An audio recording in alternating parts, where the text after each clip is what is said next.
Kratos reaches out his hand, placing it on a tree where his late wife has left her handprint. For a former god of war who embodies stoicism and strength, it's strange to see him show any kind of vulnerability. It's clear that this is a new Kratos, one who has suffered a great loss. Now, left alone with a young son he has no idea how to parent, Kratos must find a way to journey onward.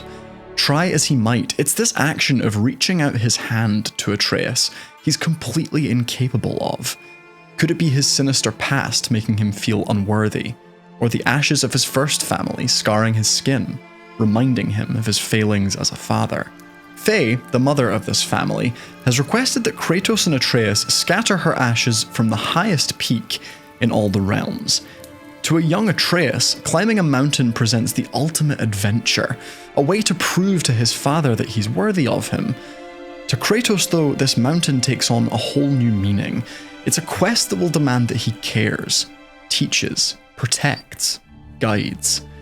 Overcoming his fears of fatherhood is a mountain in and of itself, and one he doesn't feel ready to climb on his own. But these aren't the only mountains that encapsulate this 2018 classic. The developers of this game had a mountain of their own to climb if they wanted to successfully reboot a popular franchise so ambitiously. You, the player, have mountainous enemies to overcome that add to the game's epic sense of scale. Mountains are even baked into this game's level design because each new realm you visit is a reflection of Midgard, the vast mountain you're trying to climb, replaced by unique landmarks that tower over everything else in the environments. You can talk about this game's weighty combat and Thor-like axe throwing. You can talk about its cleverly hidden loading screens or its excellent boat controls. There are just so many things to like about it, but you could take all of those finer details away, and God of War would still succeed for me as a piece of art. And that's because it centers itself on a very simple, singular goal. I think the reason that this game resonated with the masses is because, like a very select group of my absolute favorites, it has the perfect premise for any video game. It's a quest to scale a mountain.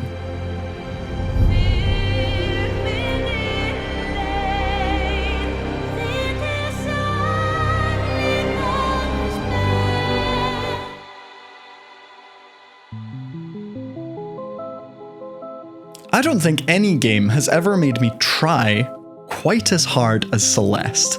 It's been years since I played this game for the first time, and I still revisit it often, reveling in the fact that it's probably one of the most difficult games I've ever finished multiple times.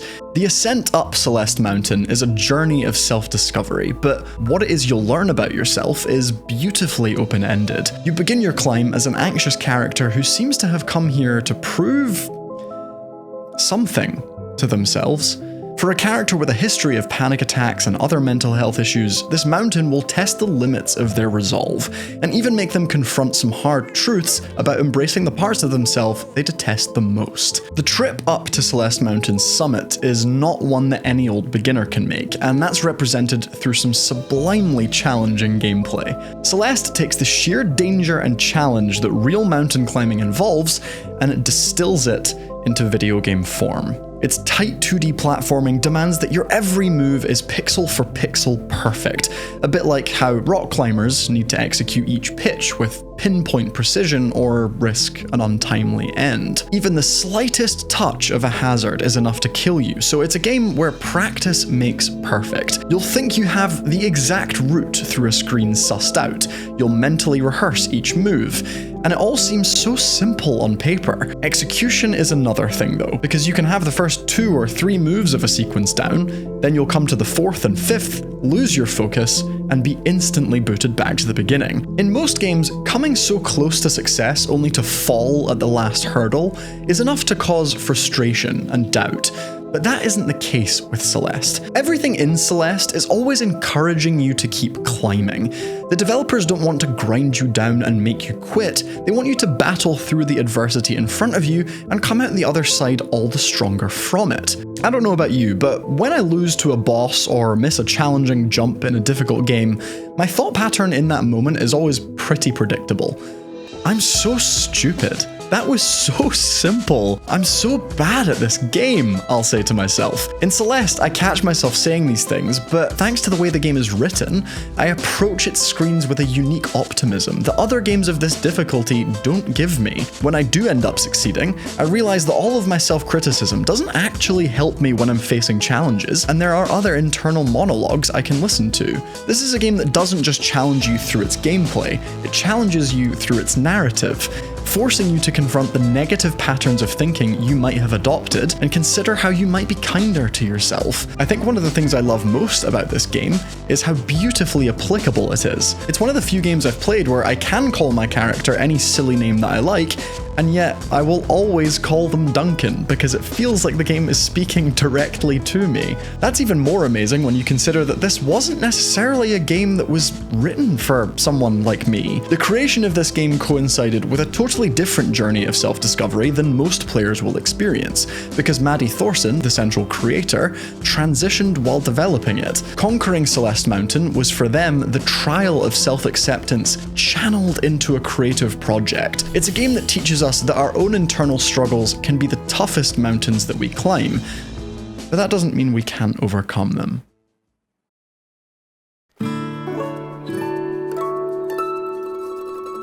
But not all video game mountains are perilous and demand hours of attempts at perfection. 2019's A Short Hike is a game made by one extremely talented person, and its title tells you pretty much exactly the kind of experience you're going to get from playing it. You play as Claire, a small bird who's anxiously awaiting a phone call. She's gone with her aunt to Hawk Peak, a mountain retreat for all sorts of other wholesome humanoid creatures that look like they've been torn right out of Animal Crossing. Of course, the only place with phone service on this getaway is the very top of the mountain, and so, in your own time, you make the journey up the trail. Along the way, you'll stop and chat to different characters, gain helpful items, and most importantly, explore, going off the beaten path to see what else this place might have to offer. Even while trying to take this game slowly and smell all of its beautifully charming roses, I still completed A Short Hike in 91 minutes. This really is a short hike, and while that's kind of what I wanted going in, I actually got sad when I reached the end and it was over so soon. This is such a sublime little game, and it's unlike any other about climbing a mountain that I've played. Take its camera, for example, which might be one of its most ingenious aspects. Almost every other game about climbing a mountain uses a camera that can look up, which helps to remind you of the task ahead. A Short Hike uses a camera that looks down on its subject and its world. You never see the top of the mountain before you reach it, and you don't know how much of a hike you have left or if the path ahead is even the right one. As a game design choice, this keeps your focus downwards, so that you're more likely to notice the finer details in your environment instead of stubbornly heading upwards. The camera angle frames this entire game's ethos. It tells you that the end of this hike is one thing, but it's the trail you should be savoring here, because who knows how soon it might end. This is only made clearer by the friendly characters you meet, many of whom are focused on end goals. Collect me X number of shells, help me reach a new record in beach stick ball, fetch me my headband so I can finish my race quicker. It's only after doing these things that Claire, or her newfound friends, realize that completing something isn't all that rewarding. There's a quote that some of you might know of by a journalist and cartoonist called Alan Saunders, and it says that life is what happens to you while you're busy making other plans, and that feels exactly what this game is trying to convey. A Short Hike teaches us that the summit of a mountain isn't actually all that special. It's the climb that we should really enjoy. Mauna Kea is a dormant volcano in Hawaii. As a mountain, it rises 4,207 feet above sea level, making it one of the highest island peaks on Earth. There's more to this volcano than meets the eye though, because under the Pacific Ocean, it stretches an amazing 19,700 feet down to the ocean floor. Now, I don't expect many of you to know your mountain sizes off by heart, so let me put that into context. If sea level wasn't a factor in measuring Earth's biggest mountains, and we instead measured from base to summit, Mauna Kea would be regarded as taller than Mount Everest. Jusant is set in a world where sea levels have gradually receded, and every passing year has forced humans to uproot their lives, migrating further and further down mountains like Mauna Kea that used to be underwater. As they continue to depend on the few remaining oases they can see on the horizon, rumours swirl that Raine and their once abundant supply of water lie back up the now gargantuan peaks that tower over them. In this world, humans have had to become adept rock climbers, since their societies now depend on being able to scale life-threatening cliff faces. Safe to say, Jusant takes the climbing part of climbing a mountain very seriously. Seemingly the last person now remaining in this part of the world, you have to reach the top of Jusant's majestic tower and find the much-needed water this world has lost. More than maybe any game that I'll mention here, Jusant does an incredible job of telling us the story of its mountain. Enthralling climbing mechanics are very much the main draw here, but between tense gameplay sections, you'll explore caves that were once homes, cliffs that served as marketplaces, and even vertical farms that humans used to grow food. These are all the last vestiges of a people that's failed to care for its environment. The murals we can see are now ancient cave drawings. Whales in the ocean are now a mythical fantasy of what once was and might never be again. As you climb, small rowing boats hang from the cliffs, each one slowly becoming more useless as the Jusant has continued. This game's environmental storytelling is so underrated, probably because it's so easy to miss when you're fixated on intense climbing gameplay. You can read the testimonies of those who have come before you, trying to complete the upward pilgrimage you now find yourself on. You even get to follow specific characters on their climb, recognizing the tone of their voice like it was distinct handwriting. This game has arguably redefined what good climbing mechanics are, but its mountain is also one of the most unique video game settings I've explored in recent years. This tower that time revealed is unforgiving and unrelenting, but warns of a grave future for our own world, and should make us appreciate the environments around us while we still can.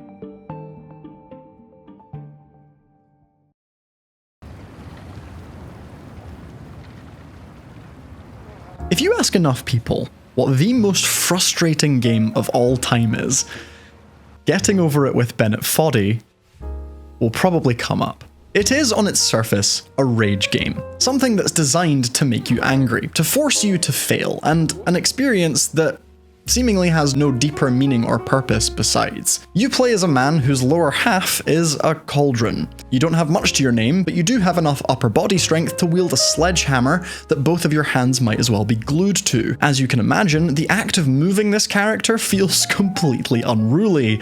The hammer, a famously blunt object, feebly grips onto parts of the environment as you drag yourself onwards and upwards. These actions are performed with nothing but the movement of a mouse, which means even a small readjustment of your hand could be an accidental pull of the hammer that sends you careening in an unwanted direction. It is a ridiculous game, where the only goal is to climb an assortment of random objects that together make up this game's mountain. As a self-proclaimed B game, its elements seem like they've been slapped together in an hour or so with no further thought given to how the game would actually play. I don't believe that for a second though, because there's just far too much polish for this to have been haphazardly thrown together. Its level design mimics pitches used by actual mountain climbers to map out the sections in front of them. Random surfaces look stuck together like Frankensteinian geology, but indentations in cliff faces lie exactly where you're likely to land your hammer. Every object you can use as a hook look has been calculated with disdain,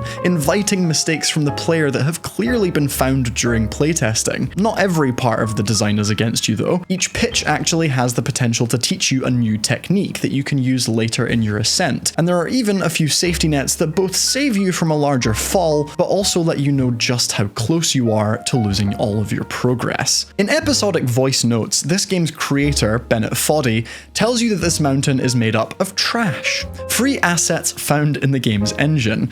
It's not until you make serious progress, which could take you hours of scrambling, that Bennett starts to tell you what this mountain actually is. In our age of digital culture on the internet, he tells us, content is consumed and then immediately disregarded. Even if something was the newest thing around one day, there's something else to hit refresh for the next.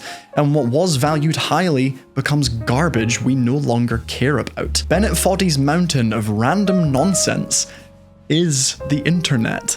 A grand, unsorted, and seemingly infinite pile of everything that humanity creates, all piled on top of one another to form an enormous trap we can never escape. Bennett did a brilliant job of making this game's mountain impossible to climb, just like the internet is so large that no amount of doom scrolling will ever find the bottom of it. I'm aware that the longer this video goes on, the more I am probably contributing to that landfill, but before I wrap things up, there's one game that I simply can't leave out.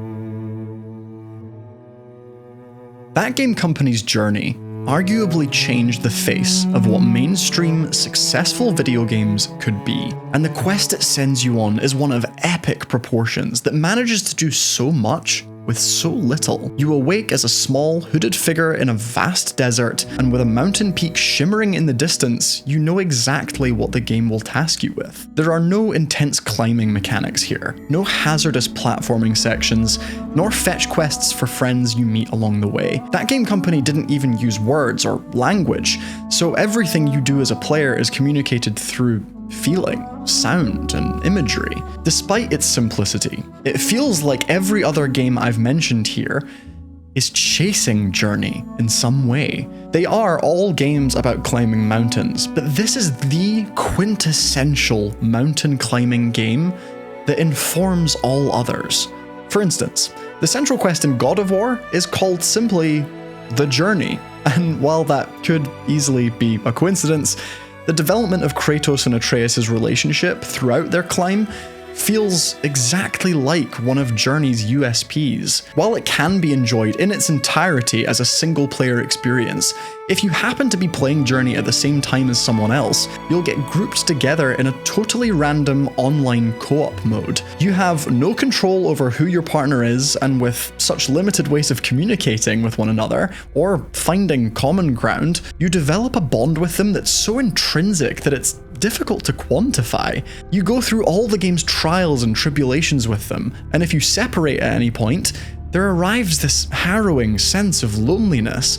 A parent's bond with their child is that same pseudo-instinctual type of connection. Kratos and Atreus may not communicate well all the time, but through their shared experiences with one another, they begin to find other ways to bond. Journey doesn't even have a fail state, and yet it manages to convey a similar sense of danger and peril that Celeste does. In Journey, you can collect scarf pieces that give you a longer floating ability, but in some sections that require you to sneak through darkened tunnels while enormous creatures stalk you, you risk losing that scarf. It's hardly going to impact you if you're caught and your scarf gets eviscerated, but the thought of losing what you've gained throughout the adventure feels as high stakes as Celeste Mountain's most dangerous environments. A short hike's messaging that the peak of a mountain doesn't matter and it's your adventure to the top that does was exactly the way a lot of players interpreted Journey. And the way that Jusant's soundtrack will swell and create atmosphere to reflect its locations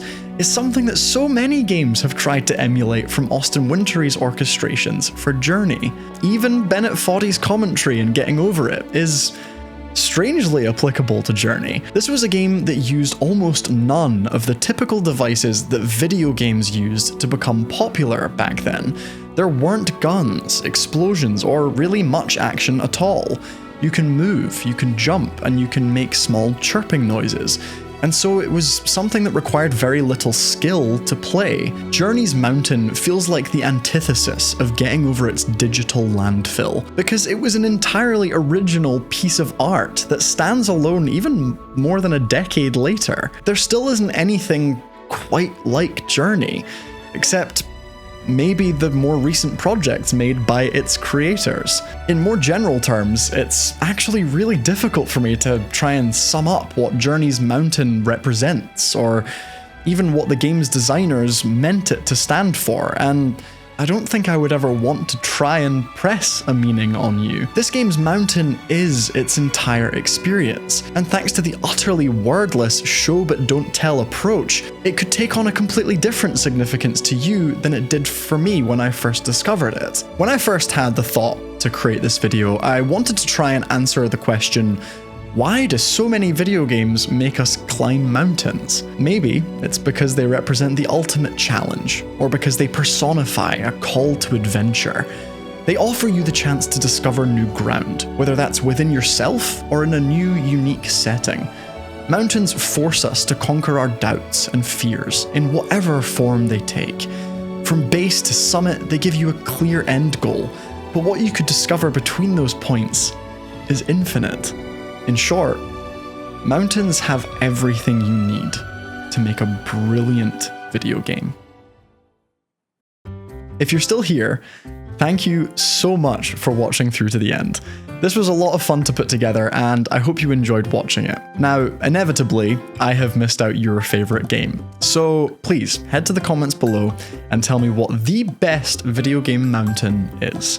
If you want to support my channel, hitting the thumbs up, then the subscribe button, and then the bell icon all signal to YouTube that my content is worth showing to people. If you want to keep up with me and the projects that I'm working on, the link to join my Discord is below. For now, I'd like to thank you so much again for watching. Tune in next time.